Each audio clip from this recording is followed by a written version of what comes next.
Yerrrpodcast, and that's 3 R's. We hard, so the mommies wanna ride on it like yeehaw. But don't horse around, I'm a wild boy. Uptown like the Cowboys.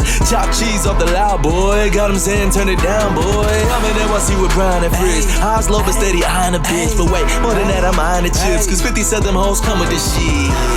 And that's a fact, like I tell no lies. Harlem World, Uptown, the revolution will be televised. Yeah.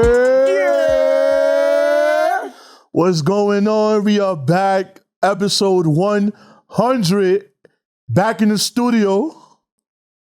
I'm breathing in the air. I'm breathing in the air because Back I was wondering where it was going. in the studio, WTF Media Studios. We are back. You already know the vibes. It is your boy Fridge, episode 100, and I'm here with my co-host, La Mama Sota champion. Oh God, I need to know that. hold on, time out. If you've been watching the earlier episodes, If you've been watching the Zoom episodes, I know a lot of you everybody haven't. knows that I'm the fucking champ. All right, The champ. I'm the Mama Sota champ. All right, and this bad boy goes everywhere with me. If you've been watching the episodes, you know that I have to carry the The strap. Mama Sota The champion. Mama Sota champion. That shit looks really heavy too. It's pretty legit. It's pretty legit. It looks super heavy. Yeah, I got it. Eden, welcome back. Hello, Appreciate thank you. And we got a special guest because we got to do this, episode 100. So it's big. Big, very big. Shout out, Mr. Michael Diaz. Thank you. Manny Mofongo. Wow. Queso. Wow. Fernando, the party planner. He went deep in the resume. He was there like at 2 a.m, like, yo, I got the research. Dude, nutcos. Knuckles. Damn. Come Yeah. on, man. Are you kidding me? Writer, actor. Well, congratulations on 100. It's a big deal. 100 is, like that's Thank you. excellent. Thank you. It's a lot of recordings. It's a lot, Yes, a lot of that's a lot, recordings, yeah. a lot of co-hosts, a lot of recordings, a lot of almost giving up, but we made it 2 years. We made it to episode 100. How's everybody doing? How's everybody's weekend? Who wants to start first?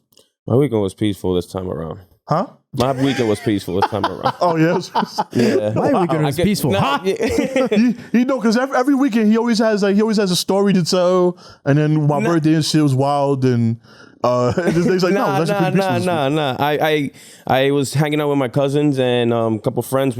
I actually went to see the house of one of my friends. Okay. Recently. Nice. Congratulations to my boy Manny and your we go. family. I am so happy for you guys. Hey, I want to apologize to my cousin Manny as well. His name is Manny. Wow, so you're congratulating and apologizing, And apologizing in the same breath. time. Wow, that's Wow. If you're Okay. on Twitter, you know my boy Sazon Papi. Okay, what Yeah, happened to him? Junior. I'm sorry I couldn't make it, bro. Oh. Wait, there's two Mannies? Well, yeah, we call it his name is Manny. We call Okay. him Junior. Yeah. But the thing is that he had a housewarming party, and at the same time, there was another event, and it was just like, it's not which one's gonna benefit me the most, but where can I get to? So you like the other Manny better? That's what it is? is that what he's gonna think? You like the other Is he gonna Manny? think that you purposely? He's ditched gonna it? watch this episode. He's gonna He likes adobo, papi, not Oye, sazón, Chechelo, tú eres un bugarrón. Damn. Chechelo, tú eres un bugarrón. I have a question because sometimes the conflict is the timing of saying, "Hey, I can't make it." When did you let your boy know that you weren't going to be able to make it, especially when you're going to another event at the same time? I didn't. Wow. So he just found He's out gonna now? send the link of the podcast, like, "Yo, my man, check this out." First 45 seconds is all you, chick. That's what you're doing? Like, yo, just watched a couple. Yo, nah, I should have. Like, yo, dude, but I didn't. It was one of those things. Like, I didn't know what kind of like excuse or anything. I should have just told him the truth. But in reality, it was just like, This was really weighing on your consciousness. it huh? really It is, does. because it bothers me. Because Well, my my cousins, they just started like dropping the pictures of like, I guess they had a photographer there, so they just started dropping the pictures. Oh, they had a photographer. And then it was just like, damn. You could have had one really nice picture from that part. there you go. Jesus. So yeah, my Damn. apology and my congratulations. Damn. How was your weekend, Mike? It was good. I actually, He made it to all of his events. I did, You know? and the ones I didn't, I let them know like 24 hours before. Professional. The key of when you can't go somewhere, you kind of go dark off of social media. because then they can't compare it. They're like, damn, you didn't go to my thing because of that. So you kind of have to like go dark on social media.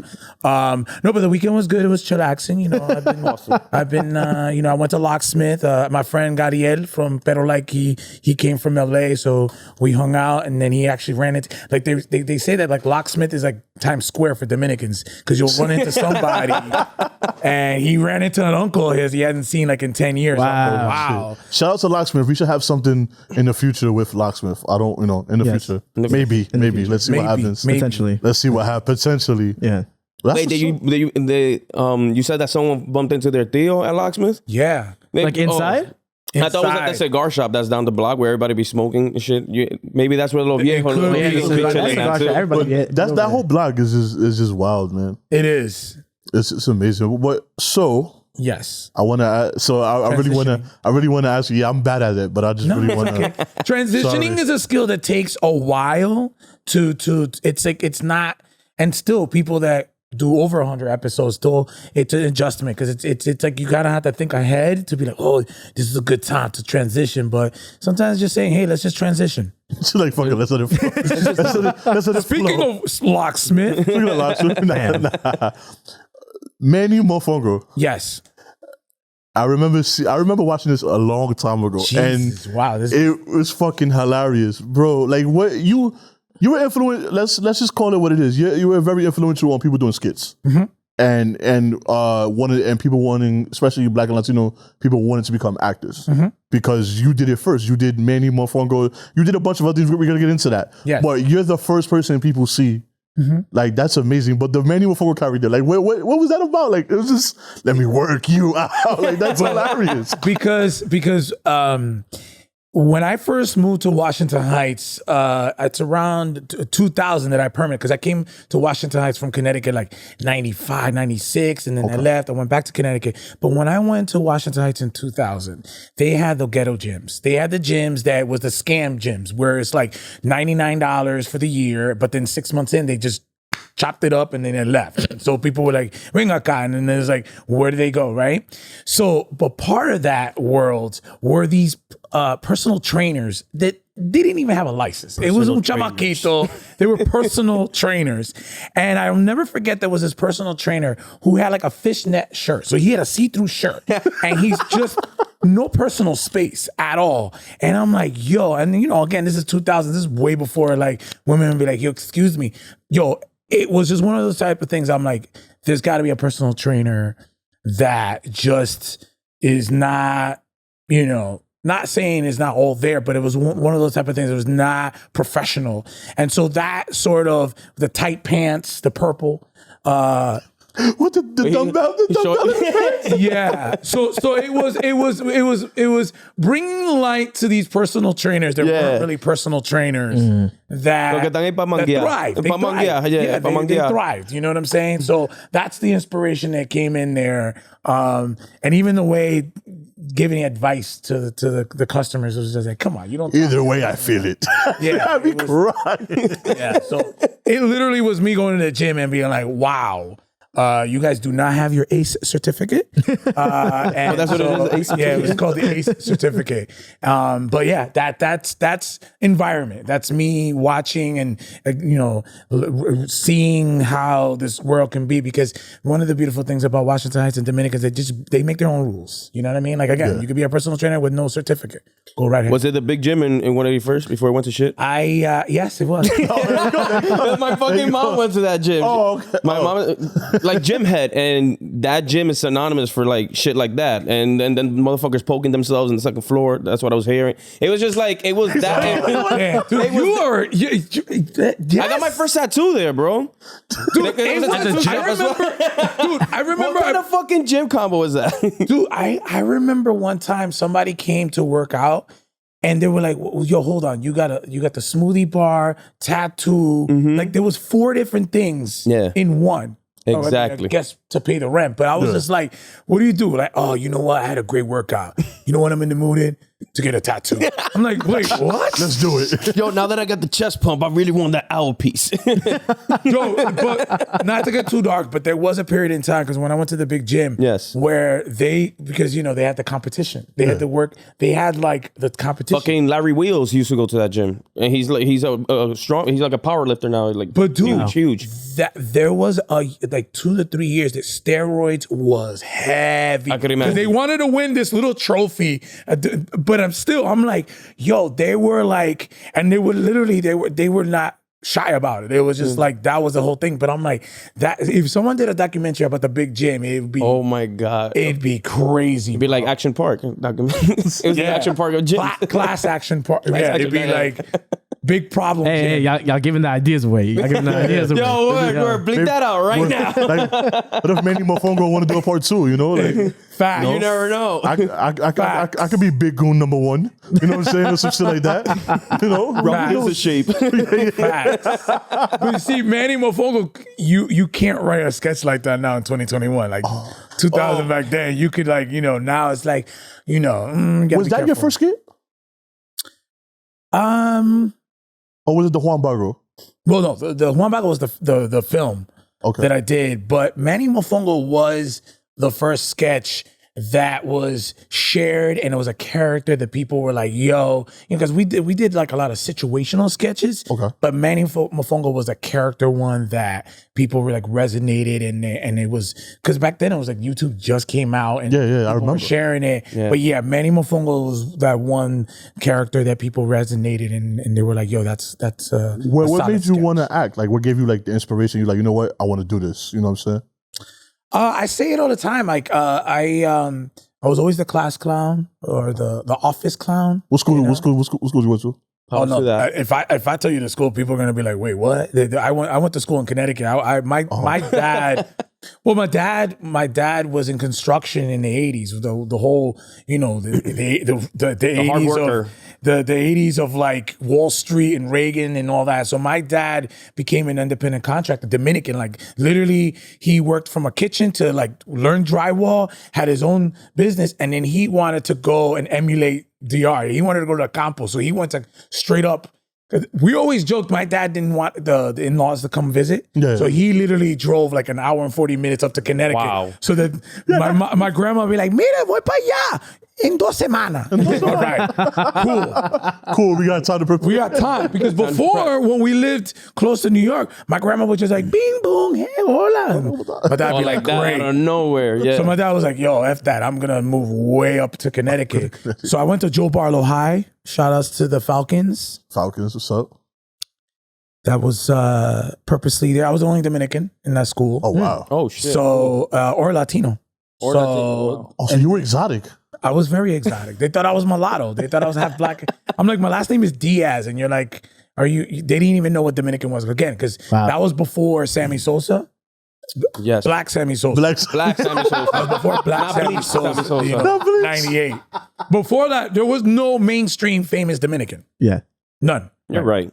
So You're right. so it took the 98 and the 66 home runs that he hit for people to be like, oh shit. But anyways, acting wise, I was a John Leguizamo. Like I saw this one man show on HBO. Yes. My And mother I loves was him. like, Awesome. yo, you know what? There's somebody out there that is doing characters like my uncle and my aunts and stuff like that. And I came to New York to pursue acting, but it was difficult because they only had drug dealers or, just negative characters. Yeah. And I knew a lot of Dominicans that were funny.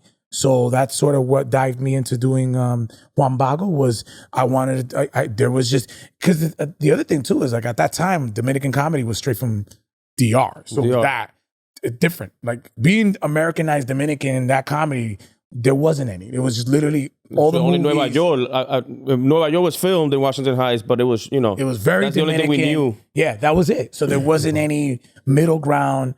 So that's sort of what I was like, I don't know any Dominican comedies from Washington Heights, which is where I did Juan Bago. And then after Juan Bago, I started a comedy troupe. And then that's when we were starting to do the content. And then that's when Manny Mofongo came out. Do you, in a sense, feel like you paved the way for all these other, social media comedians to, not more or less duplicate what you've done, Right. but, taking it as an inspiration? Have you had any other social media comedians come up to you and say like, yo, you inspired me to be where I'm at now or do what I do? I think, 10-year anniversary of Pan Con Queso, Dominina Heights, Hooked on Hookah, all those sketches that we did, the parody videos, that era in time was where a lot of people say, look, I saw Pan Con Queso when I was in high school, and those are, because that was around a time where, there was comedy, but the comedy that was blending Dominican American experience, and it kind of inspired it. It was before social media was social media. Like, exactly. Twitter was only like 2-3 years old, and people weren't sharing stuff on Instagram at the time, so it sort of paved the way as far as like the new generation to come in and create content, and that was them watching it because Banco Queso made it on Mundos, MTV3, Music Choice, and before that there wasn't really something that was a Caribbean comedy, it was Mexican comedy. So yeah, there is that generation that when they were younger that they emulated that and they were able to like, and especially as time went on, it was easier and easier to record stuff from your phone. Yeah. When we did this, it was a little bit more, cameras and stuff. So yeah. And that's, to me, I always strive to create content that's going to inspire the next generation, and that's, you've always been like, from what I know about you and what I've seen, and you've always been like, always willing to help a hand any way you can, especially with the Latino community. I mean, when I was on episode 2, you hit me. I'll show you the message. You even told me, you said, yo, look, good shit with the podcast. Oh shit, that's awesome. Just keep it up, And I was like, I showed Eden and I was like, yo, I gotta get you on one day. And he was like, yo, bro, let me know. And then look how fulfilling is that for you now, having him, as a guest on episode 100. It's like it comes full circle. It comes full circle. It's fucking amazing. I told him that you were coming by, and then he sent me that. I would have never known that was a thing. I was like, wow, look at that. And we've been talking for a minute. Yeah. Just chit-chatting because I've been seeing his stuff. Yeah. And then he saw me doing this stuff with the studio. So yeah, shit's crazy. Well, look, biggest equity that we have, especially us, is the inspiration and understanding that someone was able to do it. Because a part of the time when you can't envision it, it's hard, right? Because you're looking at it and, again, like I come from an era that's just John Leguizamo and that's it, right? So I feel like now more than ever, we're always 2-3 steps and even in the path of being able to do it. So you just have to have that encouragement within our community. And so that's why I'm always, I sort of get inspired by others, like people that are starting, because I always remember the version of me when I started Juan Bago. I had no fear. Like, I would remember the people be like, yeah, you're going to do a feature? No way, da, da, da. And those doubters. And it to me, there's this thing about having no fear when you first start, because it's funny, like now in my career, I would be like, and I already have 5 excuses in my head. I'd be like, nah, because if you do this, da, da, da. When I first started, I went, the #1 show in 2006 was Luis Jimenez. In Barcelona Mañana. Yeah. I wanted him in my movie. Memory unlocked. I wanted him in my movie.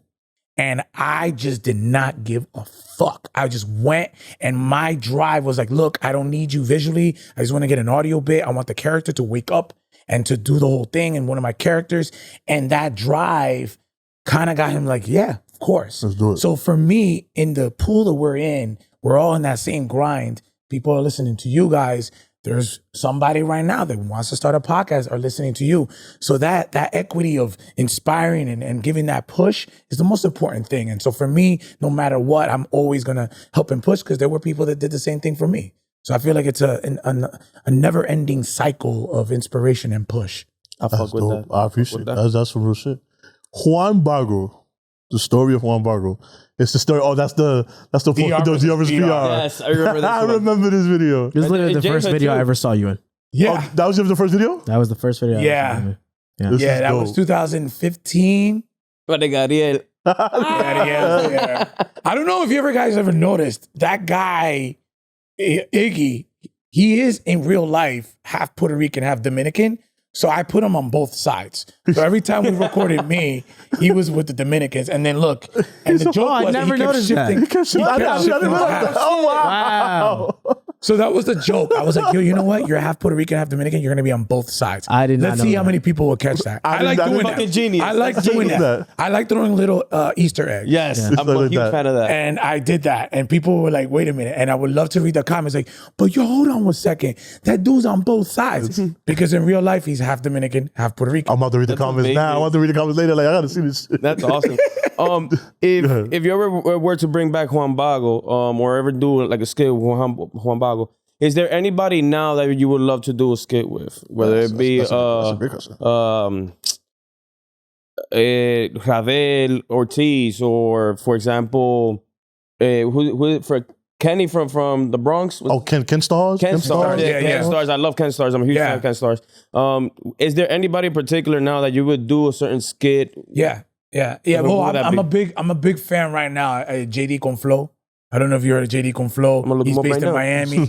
He does the impressions of everybody. Okay. He did one right now where he Instagram live with Henry Santos, and but he was Romeo Santos. Oh shit! Because you know the whole joke. I recently saw. The whole joke about how Henry just did. We spoke about that on the podcast. I told him that last week. I said, yo, scroll down a little bit. I saw that third one right there with the crown. He went and he did, and it's like, this kid is a genius. Okay, history lesson. Do you remember What's Up to Betty? Yeah. Remember how the first video was just those kids? Yes. That was him. Wow. He was in high school. He did that 10 years ago when he was in high school. Yeah, now I feel old. Bruh. Jesus. That video, it was really funny because I remember when they eventually did the whole Pitbull and all that shit version. Yeah. That never hit the same as that video. No.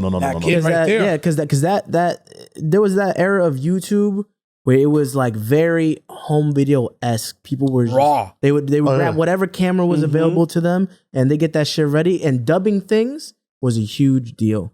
Oh yeah, Matrix Dominicano. Yeah, a lot of stuff. You remember that? Yes. My God. Remember the Family Guy, the Dominican Family Guy? Dominicano, all that shit. Yes. Wow, you guys are I'm like time traveling now, right? Yeah. I remember watching all this shit, bro. Look at how the internet is now. It's like what you just said. I mean, you did mind you could have had a camera or whatever. Yeah. But now it really is just your phone. Your phone. Just your phone. Just phone and editing. And that's the other thing about inspiration and there's like a learning curve and adapting, right? So you inspire a 13, 14-year-old.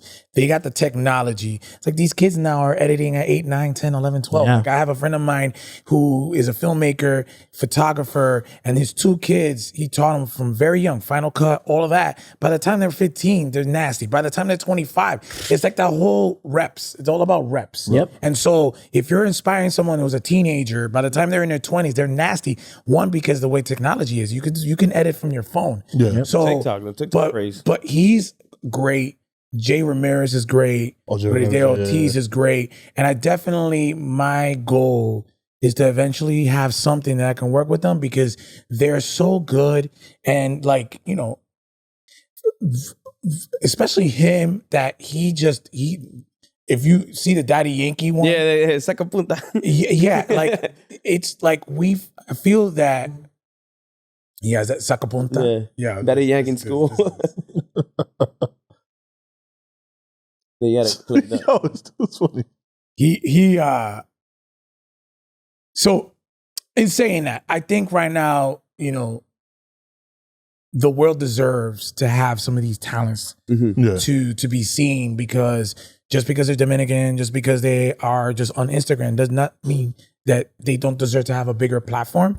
But we don't have the content creators just yet that are the directors and the producers that be like, let me plug them how it was in like prior generations with other genres or other individuals that have that opportunity. I think Dominicans, we have that. And I think that would be a great opportunity to work with them because they're very talented. I think we need a Dominican Spike Lee. Yeah. Hey. That would be amazing. That would be amazing. Something like that would be amazing. I want to take it back though. You said mine. I'm like, whoopsie. I want to take it back. All right, I'm from Harlem, but I moved to the Bronx. Mm-hmm. And when I didn't know about this whole like Optimum and like IO, Cablevision and Time Warner back in the day, I thought all the channels were the same. Nope. Okay. So I didn't know that the Bronx had their own like News 12 and their own shit like that, and their own set of commercials. So I am like literally like 16, 17, and I see this North End Wine Liquor Store commercial. Fernando, the party planner. Yep. There was one with he was a clown. He was like a DJ where he did like kids parties. No, that was a different one. That was another campy, famous Bronx commercials. Like there were like 3 of them. I am Fernando, the party planner. Yes. I plan your parties. Yeah. Bro, what? God damn it. Did they ask you for that? Like, did they?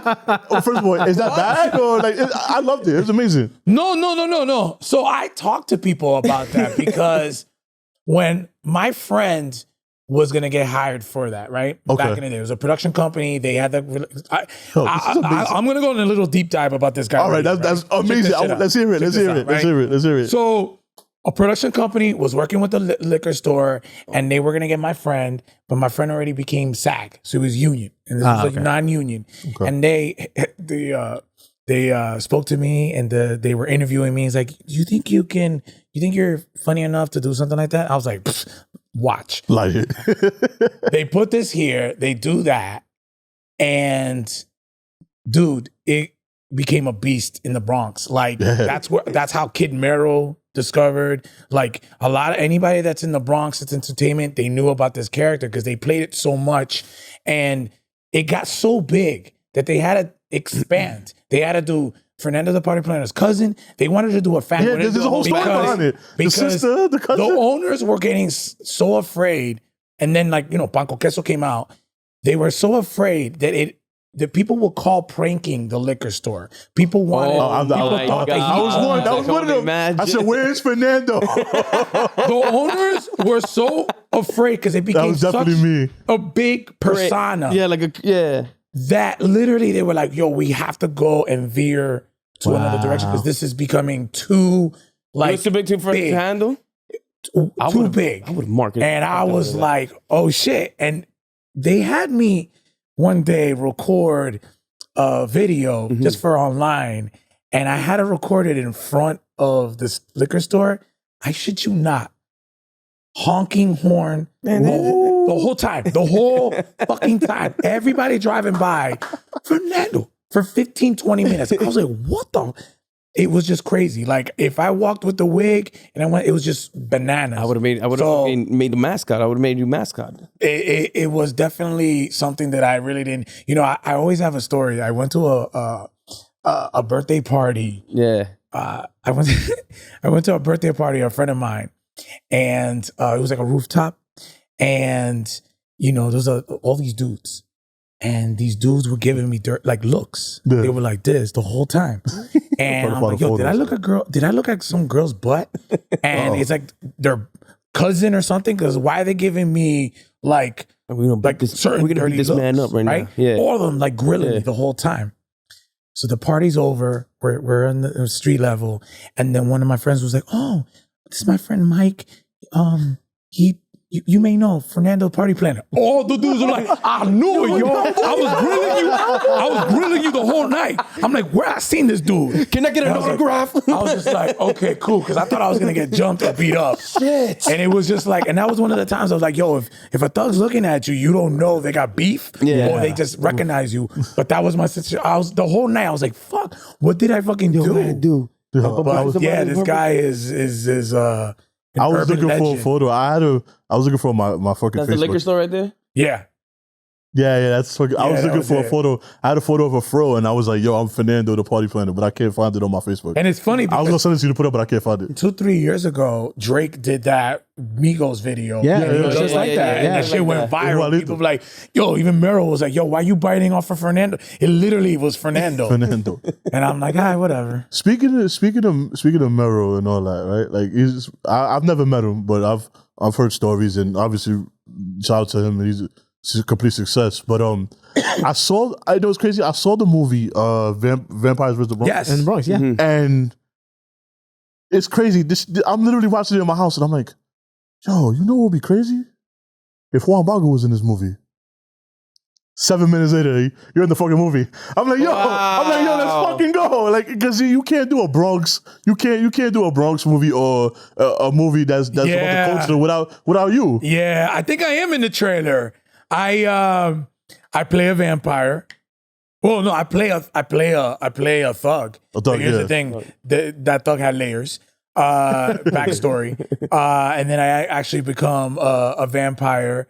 That's right there. No, that's not it. But yeah, it was so much fun. That movie was, again, that's an example of how that film made the Bronx dope in the sense of it really, even the way it's lit, even the way the story about these kids that are protecting their neighborhood.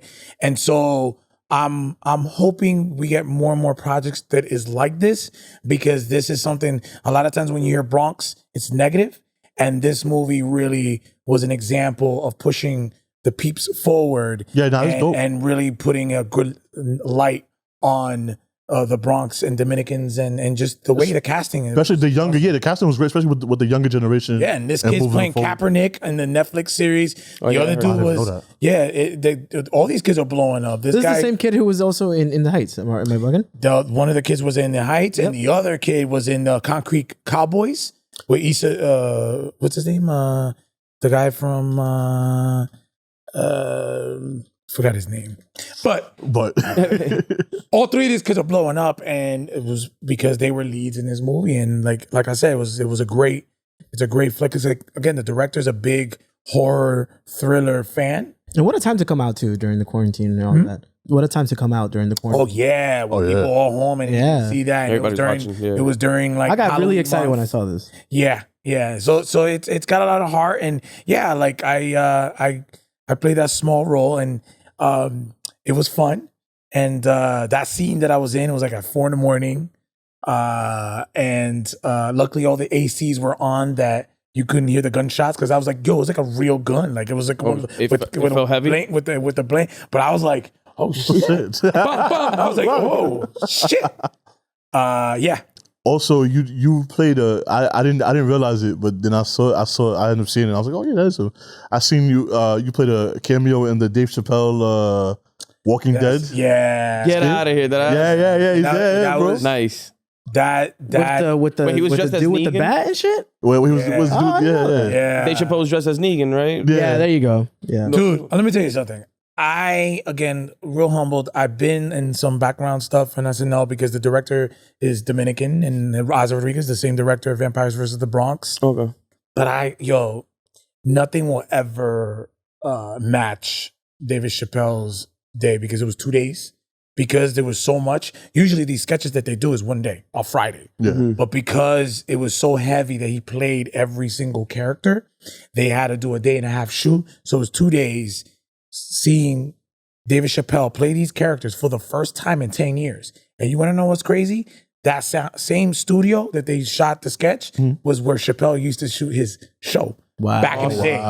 So it's 10 years in the same building that he did it. But to watch him and do all that stuff and be there, I was just like, just being in the same room for those 2 days. The aura, fucking the aura, Dave Chappelle, and it's just like, it was dope. And kudos again to Oz, because can you imagine the pressure you have of directing David Chappelle's iconic characters for the first time in 10 years, to trust the director for it to be on SNL?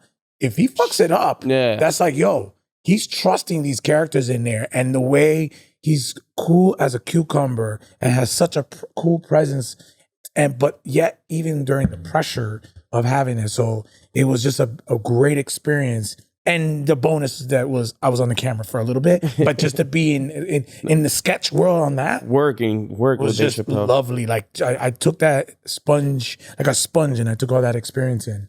That's dope. Also, you released something called Narcos. Yes. Which is hilarious. It's a trailer of Narcos. I asked this because you're a Heights native. You're also from the Heights. Yes, sir. I'm in the Heights. Eden been in the Heights a few times in his life, right, Eden? I mean, I was mainly raised in the Bronx. But you've been in the Heights a few times, right? Oh, yeah. He likes, Obviously. he likes the Heights. I saw him in the Okay. Heights. Yeah. I saw him at Locksmith, bro. You like the Heights, Oh, right? you like the Heights, right? I saw him at Locksmith. Saw him online. I'm on the window. Like, Yeah, he was like, I know, right? And you're like, I was like, he was like waiting there. I'm in line. I'm like, oh shit. Oh, gonna have to wait until I get in. Wait till I get it. that reminds me of the Apartment 78 days when it was like full to capacity, and then you would see your boy out there trying to get in, and you're like, Should've came earlier. Fucking idiot. I've never been a part of it, but I've always heard like great legendary stories and stuff like that. yo, that place was. And you said one off air, so yeah, you said one off air, and it was good. Yeah. That was amazing. But the Nutcrackers, back in the day, the Nutcrackers used to come in like this big like container, and they used, I guess, to get them at anywhere. Now they've gotten small. Does that piss you off?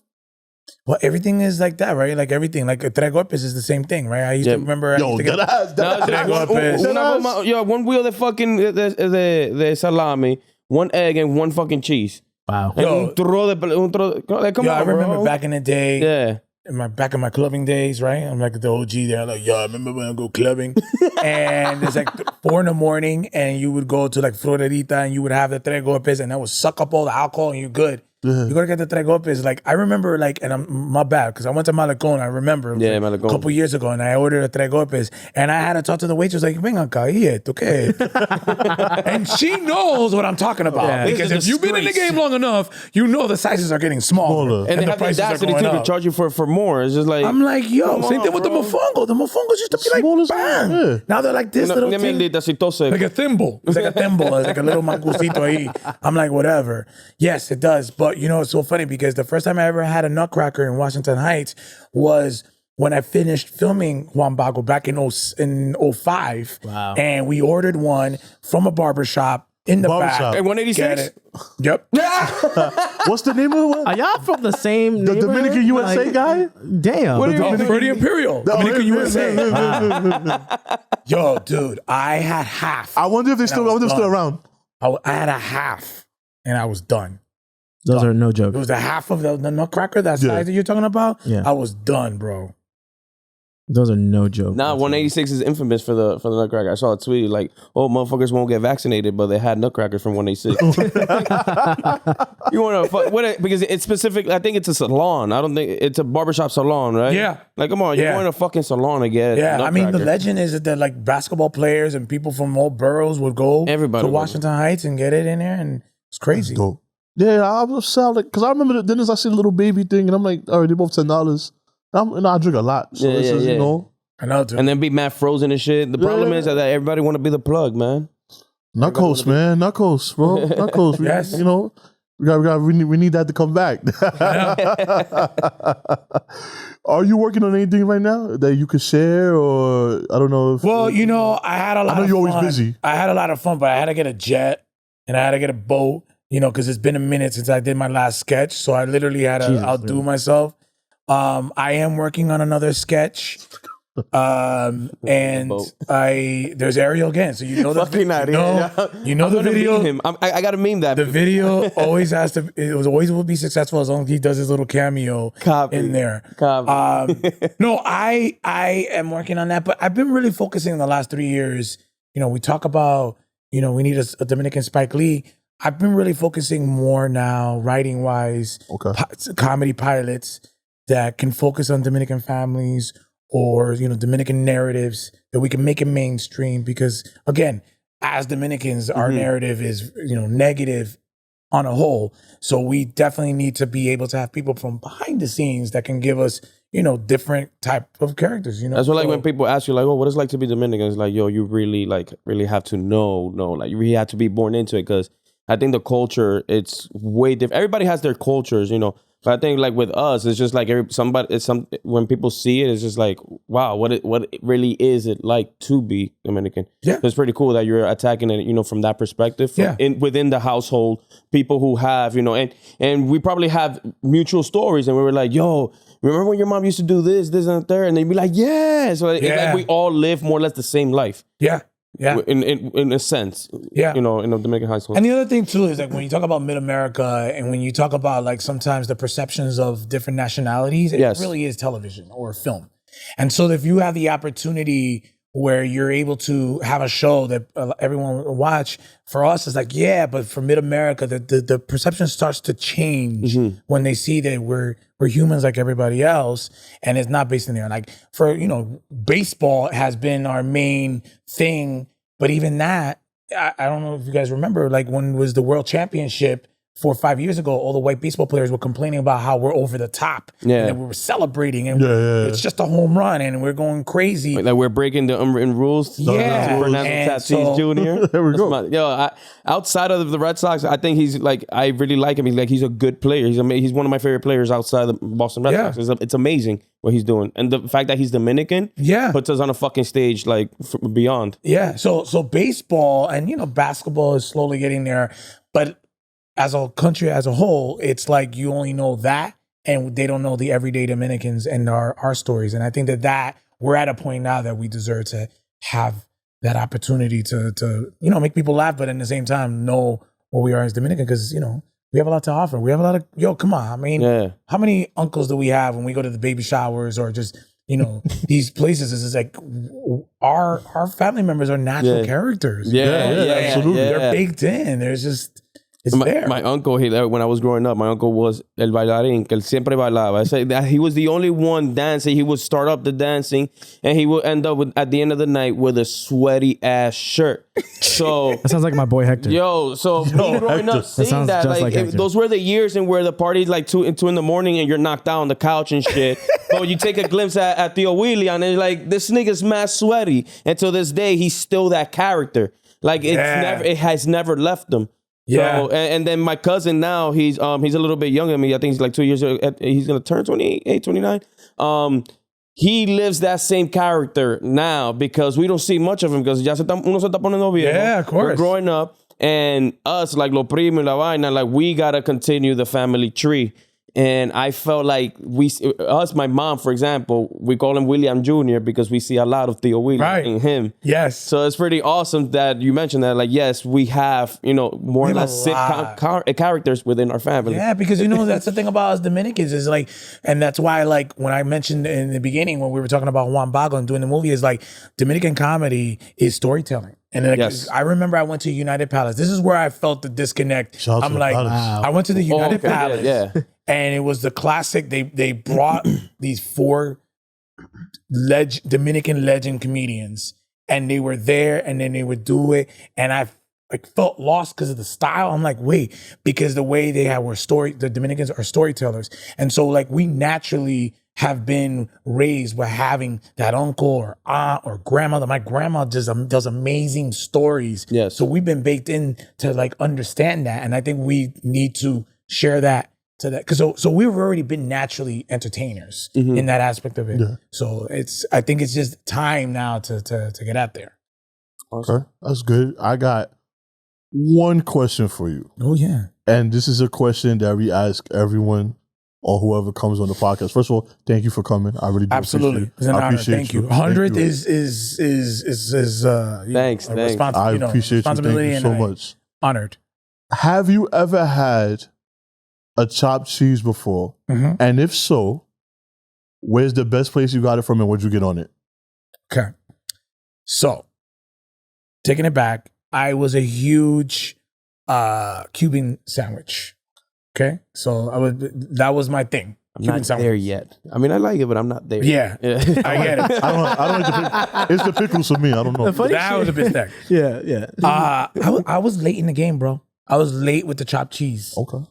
I'm in the Bronx now, so I have chopped cheese, but I am going to be transparent. Like, I think I have to be honest, right? You have to be 100% truthful, right? Yeah. Even if I get judged or like, oh my God, I've been late in the chopped cheese game.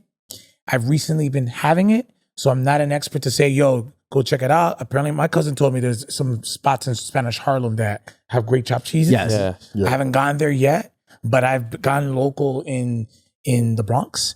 But now that it's becoming very big, that there's like Whole Foods had like a chopped cheese a couple years ago. I don't like to be the type of person. I'm like, oh, chopped cheese, because it's like, all right, I've been late in the game. So to answer, I recently started having chopped cheese. Okay. I've been having it in the Bronx. I haven't gotten into that game of what I put on it. Then how about what's a deli sandwich that you always get? The deli. Ooh. Yo, I get the Sausalito turkey. So many. There you go. There you go.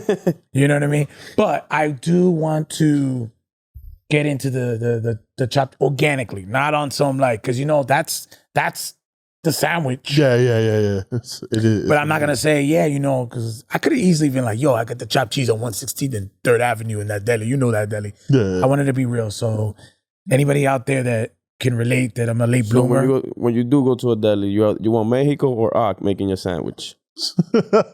Repeat that? When you go, a lot of people, when you go to, so you go to a deli, and whoever's working behind the counter, most of the time is either someone who's Muslim or Mexican. Or Mexican. So when you step into the deli, would you rather Mexico or Ak? Ak, let me get a sandwich, let me get this, or Mexico, dame esto y esto y esto. What do you prefer to say when you walk into the deli? Ak. Ak? I didn't want to butcher it. You don't want to butcher it. Ak, let me get a bacon, egg, and cheese. Though, I recently, okay, I don't know if you guys go through this. Okay. Continuity. Because I joked the other day is like, I lost count how many times I came home drunk. And across the street, there's a deli. And I literally, this part of my brain is done. I'm on autopilot. The Uber drops me off the deli. I go off.